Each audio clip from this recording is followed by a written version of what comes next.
আসসালামু আলাইকুম ওয়া রাহমাতুল্লাহি ওয়া বারাকাতুহু। প্রিয় দর্শক শ্রোতা, সবাইকে স্বাগতম জানাচ্ছি আজকের সমসাময়িক বিষয় নিয়ে। আজকের বাংলাদেশের গণমাধ্যমগুলোতে যে নিউজটি সবচেয়ে বেশি আলোচিত হচ্ছে তা হচ্ছে তৎকালীন ঢাকা ইউনিভার্সিটির ভিসি মাকসুদ কামাল এবং তৎকালীন প্রধানমন্ত্রী স্বৈরাচার শেখ হাসিনার সাথে একটি কথোপকথন ভাইরাল হয়েছে। এবং এই টেলিফোন কমিউনিকেশনের মধ্যে যেটা সবচেয়ে বেশি আলোচিত হচ্ছে তা হলো 24-এর গণ অভ্যুত্থানের পূর্বে ঢাকা ইউনিভার্সিটির ছাত্রদের বিভিন্ন দিক নির্দেশনা এবং কি করণীয় সেই বিষয় নিয়ে ওনারা আলাপ করেছেন। এর মধ্যে শেখ হাসিনা ইনস্ট্রাকশন দিয়েছেন যে তাদেরকে চিহ্নিত করতে এবং আইন শৃঙ্খলা বাহিনীকে সতর্ক অবস্থায় থেকে তাদের ব্যাপারে পদক্ষেপ নেওয়ার জন্য উনি ডাইরেক্ট অনুমতি দিয়েছেন, এরকমের একটি কথা উনি বলেছেন।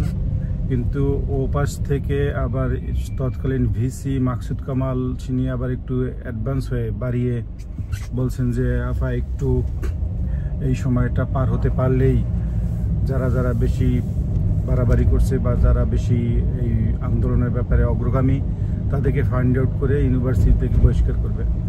প্রিয় দর্শক, আসলে এই পুরো ভিডিওটা শুনলে আপনারা দেখবেন গণমাধ্যমে অলরেডি এটা ফ্ল্যাশ হয়েছে যে কত বড় হাসিনাকে আসলে স্বৈরাচার তো হাসিনা নিজে একা হয়নি, ওর আশেপাশে চালা স্যামসা যারা ছিল সবাই মিলে হাসিনাকে স্বৈরাচার বানিয়েছে।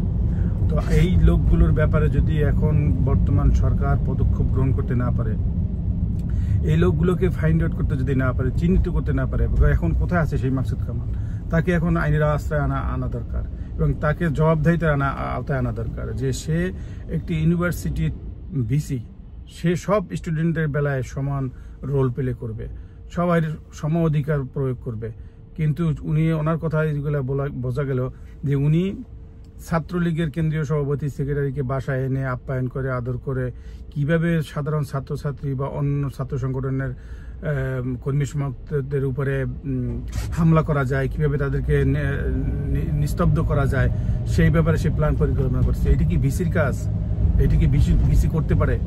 তো প্রিয় বন্ধুরা, আমরা সোচ্চারভাবে আওয়াজ তুলি এই সকল লোকগুলোকে অতি সত্বর ফাইন্ড আউট করে আইনের হাতে তুলে দেওয়া এবং তাদের ব্যাপারে সিদ্ধান্ত নেওয়া। যদি না করা যায় তাহলে আগামী দিনগুলোতে এই লোকগুলোই আবার হাসিনাকে পুনঃপ্রতিষ্ঠা করার জন্য, আওয়ামী লীগকে পুনঃপ্রতিষ্ঠা করার জন্য যা যা করণীয় তা করবে।